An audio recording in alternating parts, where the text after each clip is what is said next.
შემდეგი touch გრანული. ეს ორი კომბინაცია. როდესაც უკვე ძაღლი კარგად ეჩვევა ხელს, მეტი აგზნებისთვის ვაკეთებ შემდეგნაირად. როგორც კი უახლოვდება, ვაკეთებ კლიკერს და ძაღლი როგორც კი ბრუნდება, touch და გრანული. ახლა მეტი აზარტულობისთვის კიდევ უფრო გადაგდება.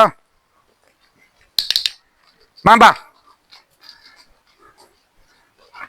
touch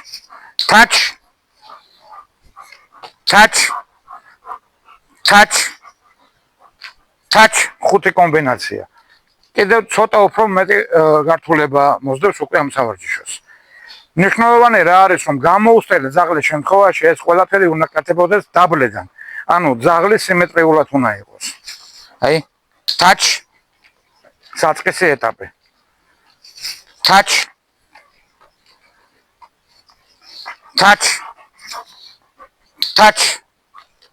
და გრანული. ამის შემდეგ გადავდივართ უკვე ამ სავარჯიშოს მეორე საფეხურზე.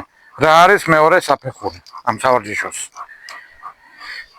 ერთ ხელზე ვაკეთებინებთ touch წინა სავარჯიშოსგან განსხვავებით, მეორე ხელით ვაძლევთ გრანულს. მაგალითად, touch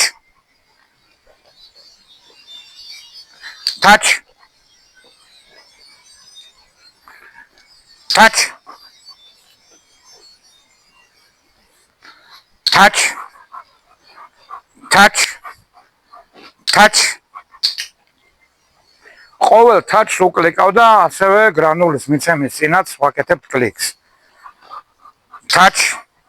touch good boy.